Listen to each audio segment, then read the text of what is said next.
Good morning, folks, and welcome back to the farm. It is a absolutely gorgeous morning here this morning. Just coming out to feed the bottle lamb. Checking on the rams over there in the pen behind the shop.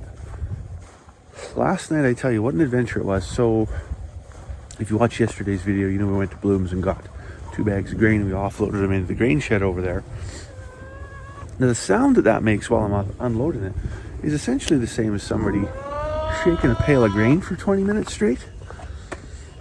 So the 2 rams, they just couldn't resist, jumped the fence, and it was getting on in the evening. It was already closing on 9 o'clock, so daylight was, well, limited to say the least.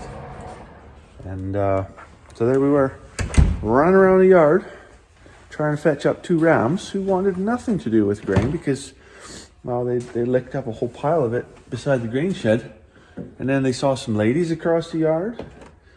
And anyways, so we made a few laps, let's say. But I eventually got them back where they're supposed to be.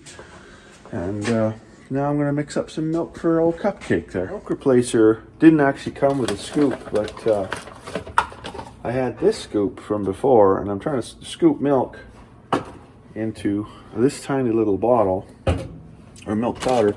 Anyways, I was walking across the yard yesterday, and I found a teaspoon. Works perfectly. Now, I don't know where, this isn't one that the kids took out of the house or anything. It doesn't belong to any set we got. But, so, space teaspoon, we'll take it. Works perfect to get milk powder in that little bottle. Now, when I get over to the barn, I'm going to have to be real careful because of old El Diablo, the rooster there. So when I was over at Blooms, he was mentioning he had a bunch of spare roosters that were probably going to go to rooster camp. And I was like, you got a rooster? You know, I sure would like to breed some chickens and, you know, get some hatchlings. Anyways, so we rounded around the old grain truck there. He caught one. I brought it home. It is wild as crazy. Oh, yeah, it's super crazy. I went to the barn at 11 o'clock last night. The thing's perched up in the rafters like an eagle, like, ah, ah.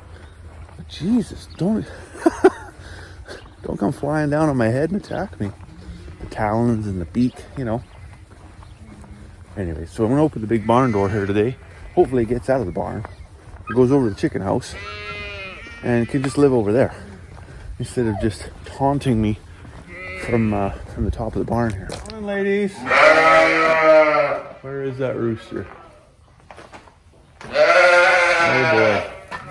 Oh boy. I think we have a dead lamb. And that's Cupcake. I gotta climb in there and see what's going on. Yeah, that's Cupcake. That's a sad story, I tell you. We've, you know, it's not like we didn't try. We tried. The thing was on death's doorstep from the day it was born. We kept it alive until now. I'd say fairly inevitable. Let's have a look at the book here, see what day it was born. Annabelle, where are you? March 20th. So, 10 days we've been fighting to keep that thing alive. Won't suck, won't do anything. Dopey as all heck. Its twin died the first day. That's a tough one, but I say if you got livestock, you got dead stock. It just sucks because it's one of the kids' lambs. So now we're gonna have to give it a different lamb, I guess. Now on top of that, old El Diablo's stalking me here. You stay over there. Don't come jump on my back. So the other thing that sucks, and not to be cold, but there is, of course, the financial side. Not only do you lose the lamb, so you lose all the revenue off of it, but you also sink about $100 worth of veterinary supplies into the damn thing, trying to keep it alive. So that's all gone down the drain now. I guess I'm going to have to work some overtime. That was a joke, by the way. Everything on the farm is overtime.